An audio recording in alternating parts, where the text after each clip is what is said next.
สวัสดีครับ ขอต้อนรับทุกท่านเข้าสู่รายการหลังม่านสีเทากับผมผู้ดำเนินรายการที่จะพาคุณไปกระเทาะเปลือกความจริงที่ซ่อนอยู่ในเงามืด เพราะความจริง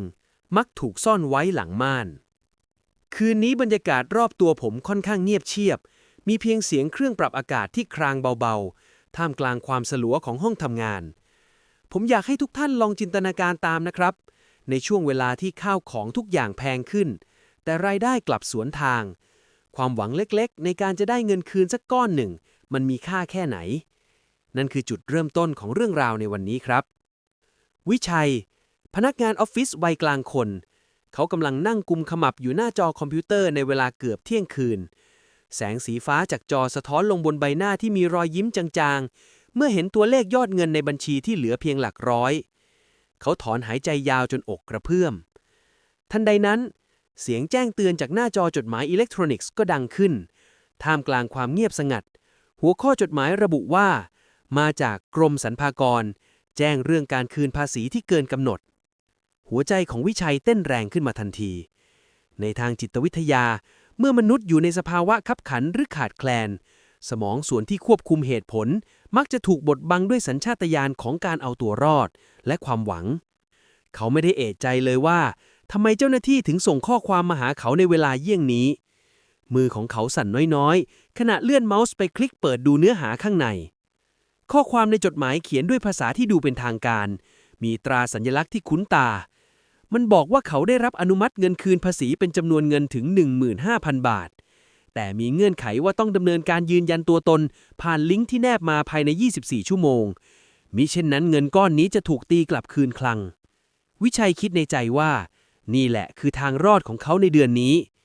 เขาพึมพำกับตัวเองเบาๆว่า ขอบคุณสวรรค์ที่มองเห็นความลำบากของผมเสียที เขามองดูลิงก์สีฟ้าเข้มตัวนั้น มันยาวเหยียดและดูซับซ้อน แต่ความโลภและความต้องการที่ถูกกระตุ้นด้วยคำว่า ด่วนที่สุดทำให้เขามองข้ามความผิดปกติทุกอย่างไป นิ้วชี้ของเขาจรดลงบนปุ่มซ้ายของเมาส์ แสงไฟในห้องดูเหมือนจะหม่นแสงลงอย่างประหลาดในจังหวะนั้น ราวกับเป็นการเตือนครั้งสุดท้ายจากเงามืดหลังม่าน แต่เขาก็ไม่ได้หยุดยั้งมือของตัวเองเลย เขากดลิงก์นั้นลงไปอย่างรวดเร็ว โดยไม่รู้เลยว่า นั่นคือการเปิดประตูให้ปีศาจเดินเข้ามาในชีวิตเขาอย่างเต็มตัว หลังจากที่วิชัยตัดสินใจกดลิงก์สีฟ้าตัวนั้นไป หน้าต่างเบราว์เซอร์ใหม่ก็เด้งขึ้นมาทันที มันแสดงภาพเว็บไซต์ที่มีหน้าตาเหมือนกับหน้าเว็บของหน่วยงานราชการไม่มีผิดเพี้ยน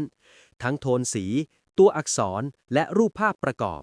ทุกอย่างถูกจัดวางอย่างแนบเนียน จนยากจะแยกออกด้วยตาเปล่า ในยามที่สติสัมปชัญญะถดถอย วิชัยจ้องมองแบบฟอร์มบนหน้าจอที่ขอให้เขากรอกข้อมูลส่วนบุคคล ตั้งแต่เลขบัตรประจำตัวประชาชน วันเดือนปีเกิด ไปจนถึงหมายเลขโทรศัพท์มือถือ ความเงียบภายในห้องเริ่มถูกแทนที่ด้วยเสียงลมพัดแรงปะทะหน้าต่างด้านนอก ราวกับบรรยากาศกำลังบีบคั้นให้เขาเร่งมือ เขาเริ่มพิมพ์ข้อมูลลงไปทีละช่อง ใจหนึ่งก็แอบมีความกังวลแทรกเข้ามาเล็กน้อย เขาสะดุดตากับคำถามที่ให้ระบุเลขที่บัญชีธนาคาร พร้อมรหัสลับสำหรับการเข้าใช้งานแอปพลิเคชัน ในเชิงจิตวิทยาของมิจฉาชีพ พวกเขาไม่ได้ต้องการข้อมูล แต่พวกเขาต้องการสร้างสถานการณ์ที่ทำให้เหยื่อรู้สึกว่า การให้ข้อมูลนี้เป็นเรื่องปกติและจำเป็น วิชัยหยุดปลายนิ้วไปชั่วครู่ลำคอของเขาแห้งผาก เขาคิดในใจว่าทำไมต้องขอรหัสลับด้วยนะ แต่แล้วความคิดอีกด้านก็เข้ามาหักล้างว่า มันคงเป็นการยืนยันตัวตนขั้นสูงสุดเพื่อความปลอดภัยละมั้ง ถ้าไม่ให้เขาจะโอนเงินคืนมาให้เราได้ยังไง ทันใดนั้น เสียงโทรศัพท์มือถือของเขาก็ดังขึ้นสั่นสะเทือนบนโต๊ะไม้ จนเกิดเสียงดังหม่นๆ เบอร์ที่โทรเข้ามาเป็นเบอร์แปลกที่ไม่คุ้นตา วิชัยรับสายด้วยความระแวง ปลายสายเป็นเสียงชายหนุ่มที่ดูสุภาพ มั่นคง และมีหลักการ เขากล่าวอ้างว่าเป็นเจ้าหน้าที่ฝ่ายเทคนิคจากกรมสรรพากรที่กำลังติดตามเคสของเขาอยู่ ชายคนนั้นบอกว่า เห็นคุณวิชัยกำลังทำรายการอยู่ในระบบแต่ยังไม่สำเร็จ จึงโทรมาช่วยอำนวยความสะดวก การถูกกดดันด้วยเวลา และการมีคนมาคอยชี้แนะในจังหวะที่สับสน คือกับดักชั้นดีที่ทำให้เหยื่อรู้สึกว่ามีคนคอยช่วยเหลือ วิชัยเริ่มผ่อนคลายความระแวงลง เขาเริ่มพูดคุยกับชายคนนั้น พร้อมกับนิ้วที่ยังคงพิมพ์ข้อมูลสำคัญ ลงไปในเว็บไซต์ปลอมอย่างต่อเนื่อง โดยหารู้ไม่ว่าทุกตัวอักษรที่เขาพิมพ์ลงไปกำลังถูกส่งตรงไปยังเซิร์ฟเวอร์ของเหล่าอาชญากรที่นั่งยิ้มกริ่มอยู่ในเงามืด เมื่อกรอกข้อมูลจนครบถ้วน ชายปลายสายบอกให้เขาถือสายรอสักครู่ เพื่อรับรหัสยืนยันตัวตนที่จะส่งมาทางข้อความสั้น หรือที่เรียกว่ารหัส OTP วิชัยรอด้วยใจระทึก ในหัวจินตนาการไปถึงการนำเงิน 15,000 บาทไปใช้จ่ายในสิ่งที่จำเป็น แต่แล้วจู่ๆหน้าจอคอมพิวเตอร์ของเขาก็กระพริบวับเป็นสีดำสนิท ก่อนจะปรากฏข้อความบางอย่างที่ทำให้เขาต้องชาวาร์ปไปทั้งตัว นั่นคือข้อความที่บอกว่า การเข้าถึงบัญชีธนาคารของคุณถูกเปลี่ยนอุปกรณ์ใช้งานเรียบร้อยแล้ว และในขณะที่เขากำลังตะลึงอยู่นั้น เสียงชายในโทรศัพท์ที่เคยสุภาพ กลับแปรเปลี่ยนเป็นความเงียบงันที่น่าสยดสยอง ความเงียบที่ปลายสายในวินาทีนั้น มันช่างบีบคั้นหัวใจจนแทบหยุดหายใจ ลมหายใจของวิชัยขาดช่วงไปชั่วขณะ ดวงตาของเขาจ้องเขม็งไปยังข้อความบนหน้าจอคอมพิวเตอร์ ที่บอกว่ามีการเปลี่ยนอุปกรณ์ใช้งานธนาคาร เหงื่อเม็ดเป้งผุดขึ้นตามไรผม ทั้งที่อากาศในห้องยังคงเย็นจัด จากความหวังที่จะได้เงินคืน ตอนนี้ความหวาดกลัวเริ่มกัดกินหัวใจของเขาแทน ทันใดนั้น เสียงจากปลายสายก็ดังขึ้นอีกครั้ง แต่คราวนี้มันดูเร่งรีบและจริงจังกว่าเดิม ชายคนเดิมบอกกับวิชัยว่า เกิดข้อผิดพลาดในระบบความปลอดภัย มีใครบางคนกำลังพยายามแฮ็กบัญชีของเขา และทางเจ้าหน้าที่กำลังพยายามยับยั้งไว้ ในทางจิตวิทยา นี่คือเทคนิคการสร้างสถานการณ์วิกฤตเทียม เพื่อให้เหยื่อไม่มีเวลาหยุดคิด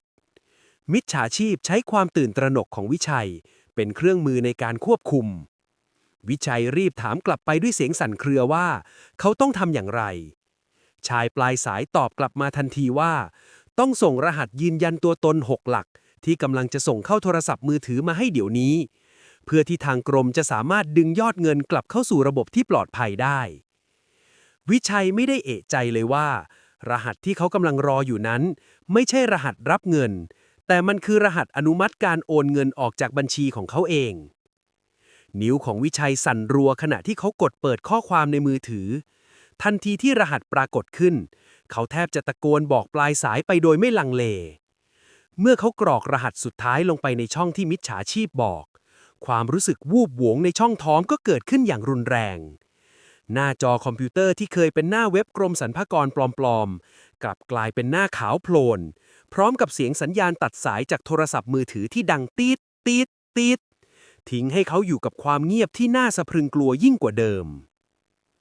เขารีบกดเข้าแอปพลิเคชันธนาคารในมือถือของตัวเอง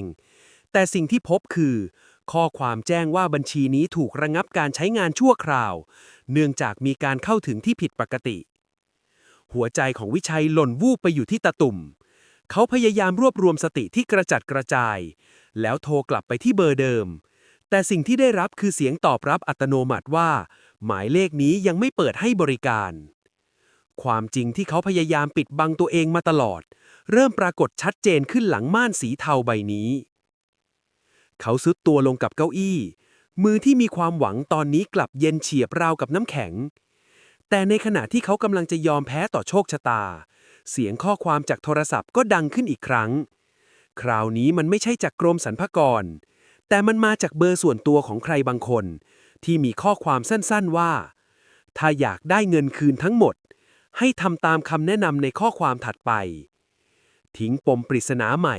ที่ทำให้วิชัยต้องตัดสินใจอีกครั้ง ว่าจะเดินต่อในเส้นทางที่มองไม่เห็นจุดจบนี้หรือไม่ ความหวังที่ริบหรี่ถูกจุดขึ้นมาอีกครั้ง ท่ามกลางกองเท่าฐานของความผิดพลาด ข้อความจากบุคคลปริศนานั้นเปรียบเสมือนฟางเส้นสุดท้ายที่วิชัยรีบคว้าไว้โดยไม่ทันพิจารณาให้รอบด้าน ในเชิงจิตวิทยา เมื่อคนเราสูญเสียสิ่งสำคัญไปอย่างกระทันหัน สมองมักจะมองหาช่องทางชดเชยที่เร็วที่สุด แม้ช่องทางนั้นจะดูอันตรายเพียงใดก็ตาม วิชัยจ้องมองข้อความนั้นด้วยตาที่เบิกกว้าง ลมหายใจของเขาเริ่มถี่รัว เขาไม่ได้นึกเลยว่านี่อาจจะเป็นกับดักชั้นที่2ที่ซับซ้อนกว่าเดิม เขารีบพิมพ์ตอบกลับไปถามว่าต้องทำอย่างไร ข้อความนั้นตอบกลับมาอย่างรวดเร็วว่าเขาคืออดีตเจ้าหน้าที่รักษาความปลอดภัยไซเบอร์ที่ตรวจพบการโจรกรรมนี้และเขาสามารถดึงเงินกลับมาได้หากวิชัยร่วมมือด้วยการดาวน์โหลดโปรแกรมควบคุมระยะไกลเพื่อให้เขาเข้าไปแก้ไขโค้ดที่ถูกล็อกไว้ในเครื่องคอมพิวเตอร์ในช่วงเวลานั้นเองประตูห้องทำงานของวิชัยก็ถูกเปิดออกช้าๆแสงไฟจากทางเดินส่องเข้ามาเป็นทางยาวเมียของเขาเดินเข้ามาด้วยสีหน้าสงสัยเธอถามด้วยน้ำเสียงงัวเงียว่าทำไมถึงยังไม่นอนแล้วมีเรื่องอะไรเกิดขึ้นหรือเปล่าวิชัยสะดุ้งสุดตัวเขารีบพับหน้าจอโน้ตบุ๊กลงทันทีเพื่อซ่อนความจริงที่เขากำลังเผชิญเขาโกหกเมียไปด้วยน้ำเสียงตะกุกตะกักว่าไม่มีอะไรแค่ทำงานดึกนิดหน่อยความลับเริ่มสร้างกำแพงกั้นระหว่างเขากับคนในครอบครัวซึ่งนี่คือจุดเริ่มต้นของการพังทลายของความสัมพันธ์ที่มักจะเกิดขึ้นพร้อมๆกับการสูญเสียทรัพย์สินเมื่อเมียของเขาเดินกลับไปที่ห้องนอนวิชัยก็เปิดหน้าจอขึ้นมาใหม่ความมืดในใจเขากำลังขยายตัวเท่ากับความมืดในห้องเขารีบกดลิงก์ที่ถูกส่งมาในข้อความเพื่อติดตั้งโปรแกรมควบคุมระยะไกลตามคำแนะนำทันทีที่การติดตั้งเสร็จสิ้นเมาส์บนหน้าจอคอมพิวเตอร์ของเขาก็เริ่มขยับได้เองราวกับมีมือที่มองไม่เห็นกำลังบงการอยู่วิชัยนั่งมองดูมันด้วยความทึ่งผสมกับความกลัวเขาเห็นหน้าต่างโปรแกรมมากมายถูกเปิดขึ้นและปิดลงอย่างรวดเร็วตัวเลขรหัสสีเขียววิ่งผ่านหน้าจอไปเหมือนในหนังไซไฟชายปริศนาพิมพ์ข้อความทิ้งไว้ในแผ่นจดบันทึกบนหน้าจอว่ากำลังกู้คืนข้อมูลกรุณาอย่าปิดเครื่องเด็ดขาดแต่แล้วในขณะที่เขากำลังลุ้นระทึกเสียงเตือนจากแอปพลิเคชันธนาคารในมือถืออีกบัญชีหนึ่งซึ่งเป็นบัญชีเงินเก็บก้อนสุดท้ายสำหรับค่าเทอมลูกก็ดังขึ้นแจ้งเตือนว่ามีการทำรายการถอนเงินสดโดยไม่ใช้บัตรจากตู้ ATM ในสถานที่ที่ห่างออกไปหลายร้อยกิโลเมตรวิชัยตาค้างความเย็นวาบแล่นพล่านไปทั่วสันหลังเขาพยายามจะคว้าเมาส์เพื่อปิดเครื่องแต่เมาส์ตัวนั้นกลับไม่ขยับตามแรงมือของเขาราวกับว่าตอนนี้เขาไม่มีสิทธิ์ควบคุมอะไรในชีวิตตัวเองได้อีกต่อไปแล้วและในนาทีนั้นเองกล้องเว็บแคมบนเครื่องคอมพิวเตอร์ของเขาก็เปิดทำงานขึ้นเองพร้อมกับไฟสีฟ้าดวงเล็กๆที่จ้องมองมาอย่างเย้ยหยันดวงไฟสีฟ้าดวงเล็กๆเหนือหน้าจอคอมพิวเตอร์ที่สว่างวาบขึ้นมานั้นเปรียบเสมือนดวงตาของปีศาจที่จ้องมองลึกเข้าไปถึงก้นบึ้งของความหวาดกลัวในใจวิชัยเขานั่งตัวแข็งทื่อราวกับถูกสาปมือที่พยายามจะคว้าปลั๊กไฟกลับสั่นเทาจนไร้เรี่ยวแรงบนหน้าจอที่เคยมีตัวเลขรหัสวิ่งผ่านไปมาบัดนี้ปรากฏหน้าต่างสนทนาสีดำสนิทพร้อมข้อความที่พิมพ์ขึ้นมาอย่างช้าๆว่าอย่าเพิ่งรีบไปไหนสิครับคุณวิชัยเรายังมีเรื่องต้องคุยกันอีกยาวในทางจิตวิทยาของอาชญากรไซเบอร์นี่คือการข้ามผ่านจากการโจรกรรมข้อมูลไปสู่การข่มขู่คุกคามอย่างเต็มรูปแบบมิจฉาชีพไม่ได้ต้องการเพียงแค่เงินในบัญชีอีกต่อไปแต่พวกเขากำลังสนุกกับการเห็นเหยื่อดิ้นรนอยู่ในกำมือวิชัยอ่านข้อความนั้นด้วยลมหายใจที่หอบถี่เขาตระหนักได้ในวินาทีนั้นว่าชายปริศนาที่อ้างตัวว่าจะมาช่วยแท้จริงแล้วก็คือพวกเดียวกับคนที่ปล้นเขาไปหรืออาจจะเป็นคนคนเดียวกันที่เปลี่ยนบทบาทมาเล่นสนุกกับความหวังของเขาเสียงหัวใจของวิชัยเต้นรัวแรงจนรู้สึกเจ็บที่หน้าอกเขาตัดสินใจรวบรวมความกล้าเฮือกสุดท้ายเอื้อมมือไปกดปุ่มปิดเครื่องค้างไว้เพื่อตัดทุกอย่างแต่หน้าจอคอมพิวเตอร์กลับส่งเสียงร้องเตือนแหลมสูงยาวเหยียดพร้อมข้อความสีแดงฉานที่แผ่เต็มหน้าจอว่าถ้าคุณปิดเครื่องตอนนี้ข้อมูลและภาพถ่ายทั้งหมดในเครื่องนี้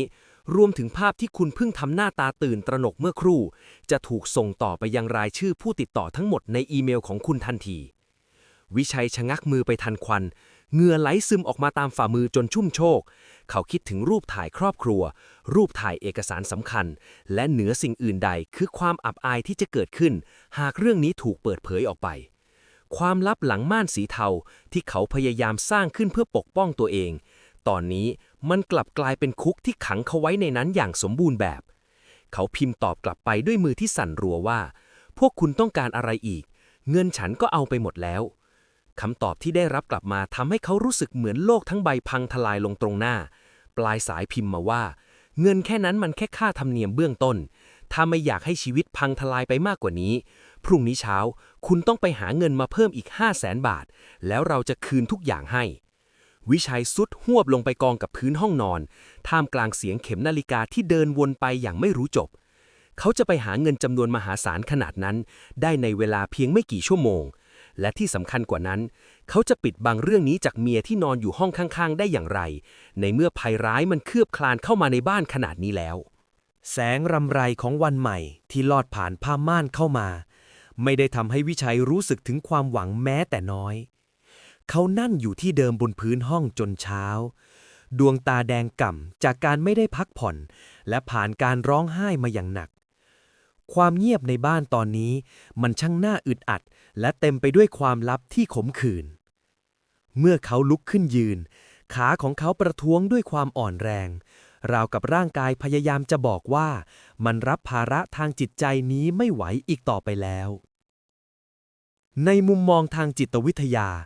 เมื่อมนุษย์ถูกต้อนให้จนมุมและเผชิญกับภาวะสูญเสียอย่างหนักสมองจะเริ่มกระบวนการที่เรียกว่าการปฏิเสธความจริง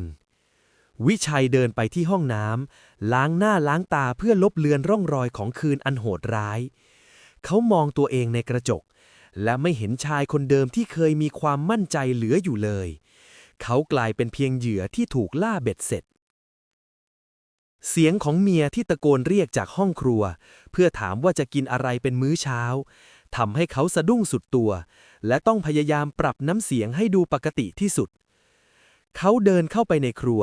เห็นเมียกำลังวุ่นอยู่กับการเตรียมอาหารเช้าและเตรียมตัวไปทำงานเธอหันมามองเขาด้วยสายตาที่สงสัยและถามว่าทำไมหน้าซีดเหมือนคนไม่สบายวิชัยทำได้เพียงหลบตาและอ้างว่าสงสัยจะนอนน้อยเพราะเร่งงานความรู้สึกผิดกัดกินหัวใจของเขาเหมือนฝูงมดที่รุมถึงแผลสดทุกครั้งที่เธอพูดถึงแผนการใช้เงินในอนาคตหรือเรื่องค่าเทอมของลูกที่ต้องจ่ายในอาทิตย์หน้าวิชัยรู้สึกเหมือนมีเข็มนับพันเล่มทิ่มแทงไปทั่วร่างกายหลังม่านของครอบครัวที่ดูอบอุ่นนี้มีรอยร้าวขนาดใหญ่ที่เขาสร้างขึ้นเพียงคนเดียวเขาไม่ได้บอกเธอว่าเงินก้อนนั้นหายไปหมดแล้วและเขายังถูกข่มขู่ด้วยเงินอีกจำนวนมหาศาลเขาตัดสินใจเดินออกจากบ้านมาเหมือนวันทำงานปกติแต่จุดหมายของเขาไม่ใช่ที่ทำงานเขาตรงไปที่ธนาคารด้วยความคิดที่มืดบอดว่าบางทีการกู้เงินฉุกเฉินหรือการนำโฉนดบ้านไปจำนองอาจจะเป็นทางออกเดียวที่เหลืออยู่เพื่อรักษาภาพพจน์และชีวิตครอบครัวเอาไว้ขณะที่เขากำลังนั่งรอคิวอยู่ในธนาคารที่ดูสว่างไสวและปลอดภัยเสียงแจ้งเตือนจากโทรศัพท์ในกระเป๋ากางเกงก็สั่นเตือนขึ้นมาอีกครั้งเมื่อเขาหยิบขึ้นมาดูมันไม่ใช่ข้อความจากมิจฉาชีพแต่เป็นข้อความจากหัวหน้างานที่แจ้งว่าระบบความปลอดภัยของบริษัทตรวจพบการเข้าถึงข้อมูลที่ผิดปกติจากเครื่องคอมพิวเตอร์ของเขาและขอให้เขาเข้าไปพบที่แผนกตรวจสอบทันทีวินาทีนั้นวิชัยรู้สึกเหมือนลมหายใจถูกพรากไปอีกครั้งความผิดพลาดจากความโลภเพียงครั้งเดียวกำลังลุกลามไปทำลายทุกอย่างในชีวิตเขาอย่างรวดเร็วเกินกว่าจะตั้งตัวทันเขามองไปที่พนักงานธนาคารที่เรียกคิวของเขาและมองไปที่ประตูทางออกเขาต้องเลือกว่าจะเดินไปทางไหนระหว่างการพยายามที่จะปิดซ่อนรอยร้าวนี้ต่อไปด้วยการสร้างหนี้ใหม่หรือจะหันหลังกลับไปเผชิญความจริงที่อาจจะทำลายทุกอย่างที่เขารักไปตลอดกาลทิ้งปมแห่งทางเลือกที่หนักหน่วงที่สุดในชีวิตไว้ท่ามกลางสายตาของผู้คนที่เดินผ่านไปมาอย่างไม่รับรู้ถึงพายุที่กำลังโหมกระหน่ำในใจชายคนนี้เสียงฝีเท้าที่ก้องไปตามทางเดินในที่ทำงานของวิชัยวันนี้ฟังดูหนักอึ้งและแปลกแยกกว่าทุกวันที่ผ่านมาบรรยากาศในออฟฟิศที่เคยดูคุ้นเคยกลับกลายเป็นที่ที่หนาวเหน็บอย่างบอกไม่ถูกเมื่อเขาเดินเข้าไปในห้องทำงานของแผนกตรวจสอบระบบความเงียบที่ปกคลุมอยู่ทำให้เขารู้สึกเหมือนกำลังเดินเข้าสู่ลานประหารหัวหน้างานและเจ้าหน้าที่รักษาความปลอดภัยไซเบอร์นั่งรอเขาอยู่ด้วยสีหน้าเรียบเฉยแต่แฝงไปด้วยความกดดัน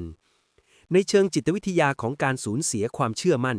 การถูกจ้องมองด้วยสายตาที่เต็มไปด้วยคำถามโดยไม่มีคำพูดออกมานั้นมันทำลายตัวตนของคนคนหนึ่งได้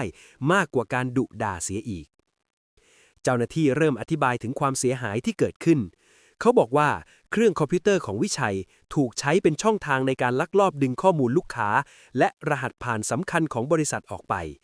เนื่องจากมีการติดตั้งโปรแกรมควบคุมระยะไกลที่วิชัยเป็นคนกดยอมรับด้วยตัวเอง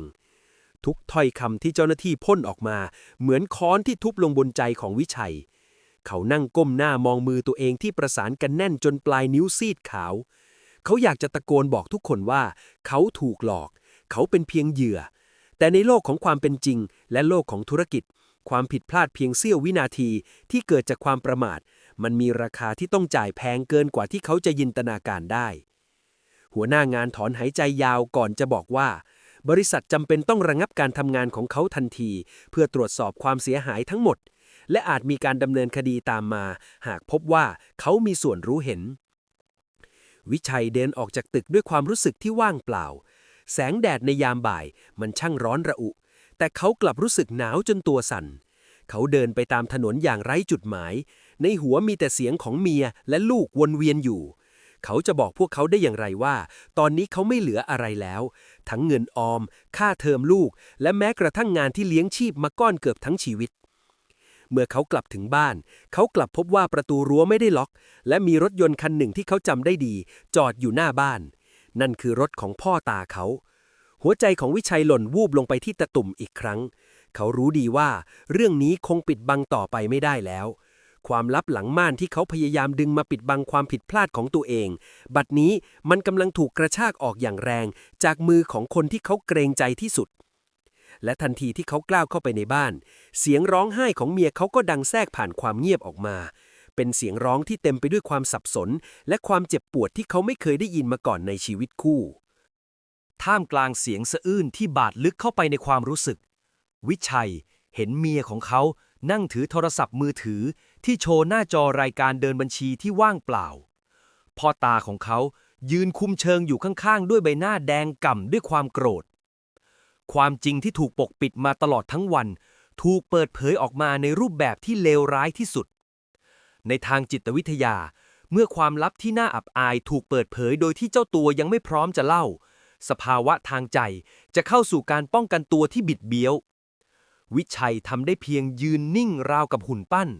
คำขอโทษติดอยู่ที่ลำคอและไม่สามารถกลั่นออกมาเป็นคำพูดได้ เมียของเขาเงยหน้าขึ้นมามองด้วยสายตาที่ผิดหวังอย่างรุนแรง เธอถามเพียงประโยคเดียวว่า เงินค่าเทอมลูกกับเงินเก็บทั้งหมดหายไปไหน วิชัยยังไม่ทันจะอ้าปากตอบ เสียงแจ้งเตือนจากโทรศัพท์ในกระเป๋ากางเกงของเขาก็ดังขึ้นอีกครั้ง เป็นจังหวะที่โหดร้ายเหมือนตั้งใจจะตอกย้ำความล้มเหลว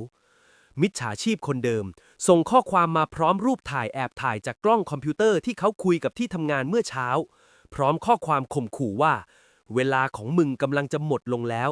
ถ้าเงิน500,000ไม่เข้าบัญชีในเย็นนี้ รูปถ่ายส่วนตัวที่น่าเกลียดกว่านี้จะถูกส่งให้คนในบ้านมึงดู พ่อตาของเขาเดินเข้ามาคว้าโทรศัพท์ในมือวิชัยไปดูด้วยความรวดเร็ว วินาทีที่ผู้ใหญ่ที่เขาเคารพเห็นข้อความเหล่านั้น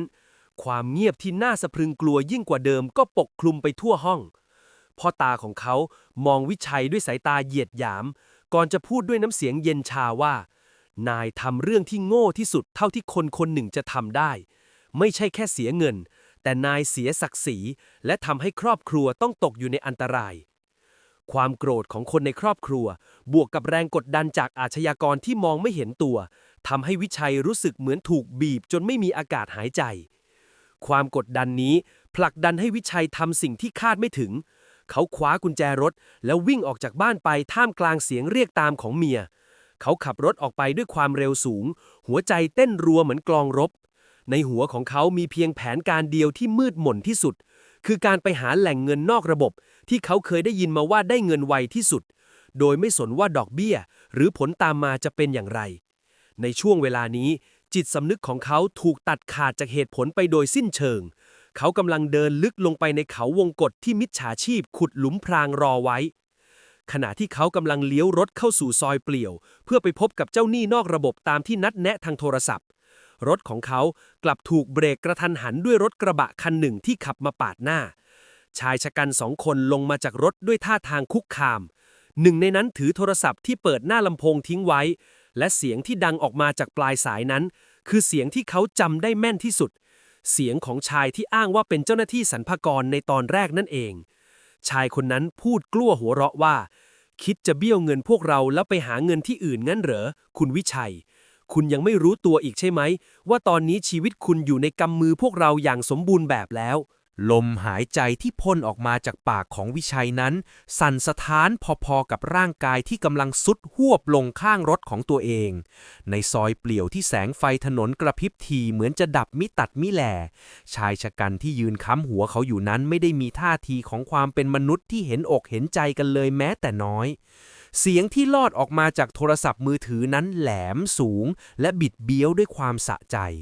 มันคือเสียงของปีศาจในคราบเจ้าหน้าที่ที่ลากเขาลงสู่เหวตั้งแต่วินาทีที่เขากดลิงก์รับเงินคืนภาษีนั่นเอง ในเชิงจิตวิทยา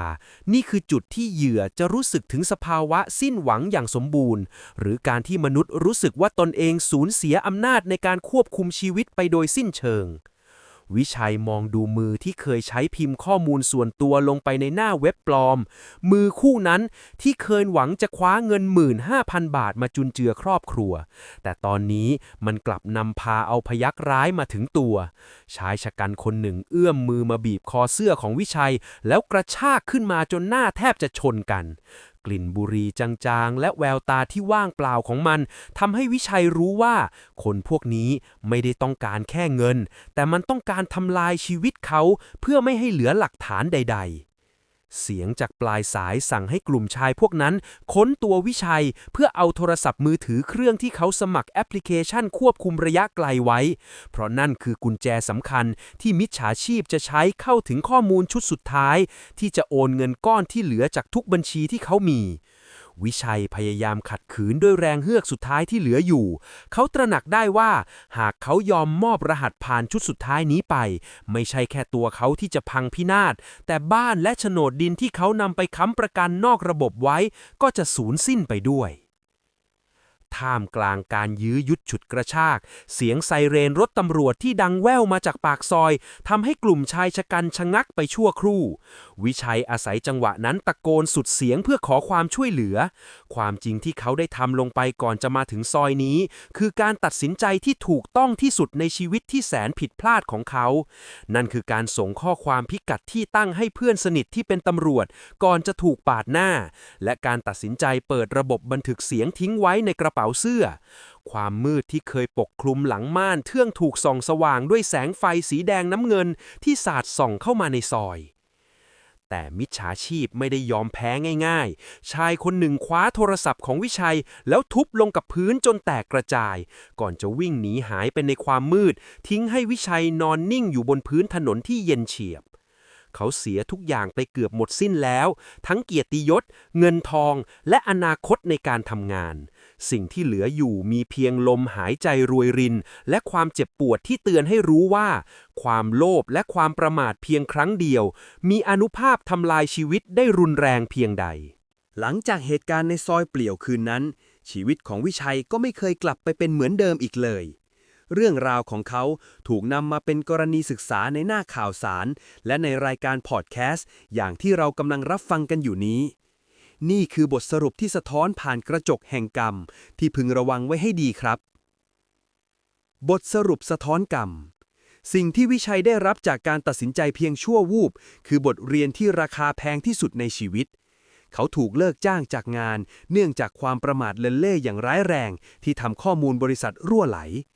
เงินออมที่สะสมมาทั้งชีวิตอันตรธานหายไปในอากาศและไม่มีทางเรียกคืนได้ง่ายๆมิจฉาชีพเหล่านั้นแม้จะถูกจับกุมได้บางส่วนจากการติดตามรอยทางบัญชีแต่เงินส่วนใหญ่ถูกโอนผ่านช่องทางผิดกฎหมายจนยากจะตามหานี่คือเงาสะท้อนที่บอกเราว่าการพยายามหาทางลัดหรือการเชื่อในสิ่งที่ดูดีเกินจริงมักจะนำมาซึ่งความสูญเสียที่ประเมินค่าไม่ได้ความอยากได้เงินคืนเพียงเล็กน้อยกลับกลายเป็นการเสียสละทุกอย่างที่มีทางรอดแต่ในความมืดมิดนั้นวิชัยยังพบทางรอดที่แท้จริงซึ่งไม่ใช่ตัวเงินทางรอดของเขาเริ่มจากการยอมรับความจริงและเลิกปิดบังความลับหลังม่านสีเทากับคนในครอบครัวการยอมก้มหัวขอโทษเมียและโลกด้วยความจริงใจกลายเป็นจุดเริ่มต้นของการเยียวยาบาดแผลทางใจแม้บ้านจะถูกยึดและต้องย้ายไปอยู่ในห้องเช่าเล็กๆ แต่การกลับมาใช้ชีวิตด้วยความซื่อสัตย์และการมีสติในการรับข่าวสาร กลับทำให้เขารู้สึกปลอดภัยอย่างที่ไม่เคยเป็นมาก่อน เขาเริ่มศึกษาเรื่องการป้องกันภัยไซเบอร์อย่างจริงจังและกลายเป็นอาสาสมัครที่คอยเตือนภัยให้คนอื่นไม่ให้ตกเป็นเหยื่อของคำว่าเงินคืนภาษีหรืออีเมลลวงโลกเหล่านั้นอีกความจริงที่น่ากลัวที่สุดไม่ใช่ตัวมิจฉาชีพแต่มันคือความประมาทและความโลภที่ซ่อนอยู่ในใจเราเองเมื่อใดที่เราขาดสติม่านสีเทาก็จะถูกดึงลงมาปิดตาเราทันทีจำไว้เถอะครับว่าไม่มีหน่วยงานราชการใดจะส่งลิงก์มาให้คุณกดรับเงินในเวลาวิกาลและไม่มีเงินก้อนใดจะได้มาง่ายๆเพียงแค่ปลายนิ้วสัมผัสก่อนจากกันในค่ำคืนนี้ผมหวังว่าเรื่องราวของวิชัยจะเปรียบเสมือนตะเกียงที่ส่องสว่างให้ทุกท่านได้เห็นหลุมพรางที่ซ่อนอยู่หลังม่านสีเทาใบนี้อย่าให้ความหวังลวงตามาบดบังเหตุผลและอย่าให้ลิงก์สีฟ้าเพียงเส้นเดียวมาตัดเส้นเลือดใหญ่ในชีวิตของคุณขอบคุณสำหรับการติดตามรับฟังรายการในตอนจบนี้ครับแล้วพบกันใหม่ในเรื่องราวต่อไปที่จะมาแฉทุกความจริงที่ซ่อนอยู่เพราะความจริงมักถูกซ่อนไว้หลังม่านกับรายการหลังม่านสีเทาสำหรับคืนนี้สวัสดีครับ